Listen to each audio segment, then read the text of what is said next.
In this example, we have let w equal -1 minus I.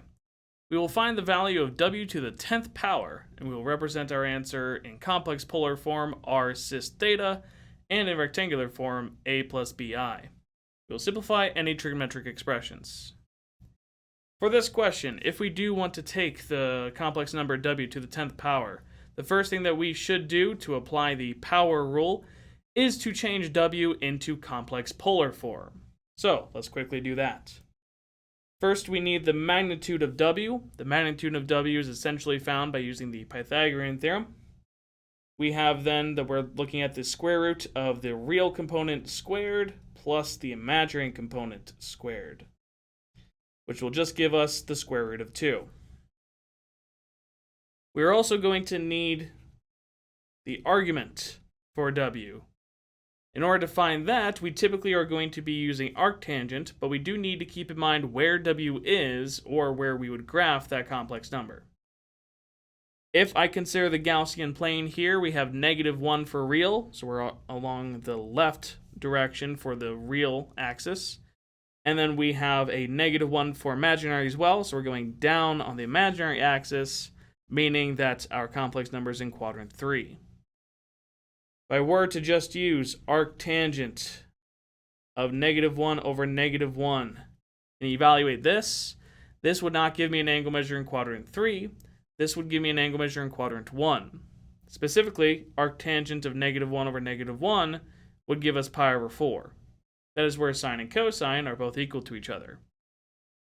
However, if we want to get to quadrant 3, we are going to need to adjust our answer accordingly, and I can do that, for example, by adding pi. Therefore, what we would get from this is arctangent of -1 over -1, or arctangent of 1 being pi over 4. And if you add pi to that, we get the correct angle measure in quadrant 3, which is 5 pi over 4.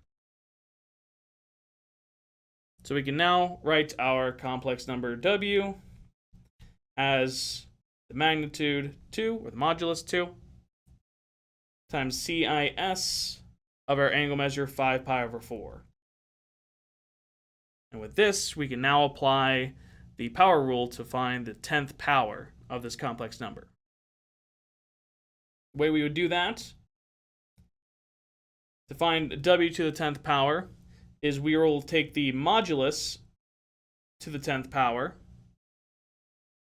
and we are also going to multiply our angle measure by 10 as well. To simplify this, the square root of 2 to the 10th power, this is the same as 2 to the 5th power. 1/2 times 10 for the power there. Times CIS of 10 times 5 pi over 4. Or if I simplify that a little bit, that would be 25 pi over 2. We should be able to go a little bit further with this, though, because 2 to the 5th power, that would be 32. And 25 pi over 2, if you find a coterminal angle measure for that by progressively subtracting 2 pi or 4 pi over 2, what you'll find is 25 pi over 2 has a coterminal angle measure of simply pi over 2. You can find that by progressively subtracting 25 pi over 2 by 2 pi. You would need to do that, 6 times.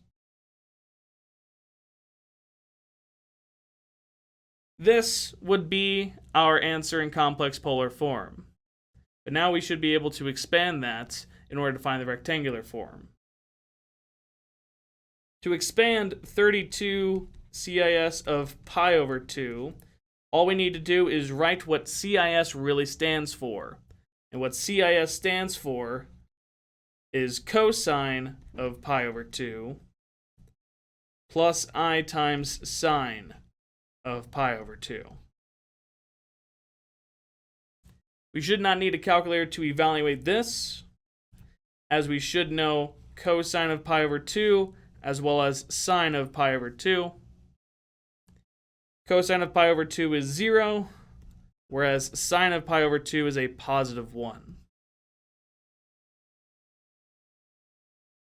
Distribute the 32 accordingly, and we will get either 0 plus 32i, or just simply 32i. Both of these would be sufficient answers to represent this complex number in rectangular form, a plus bi.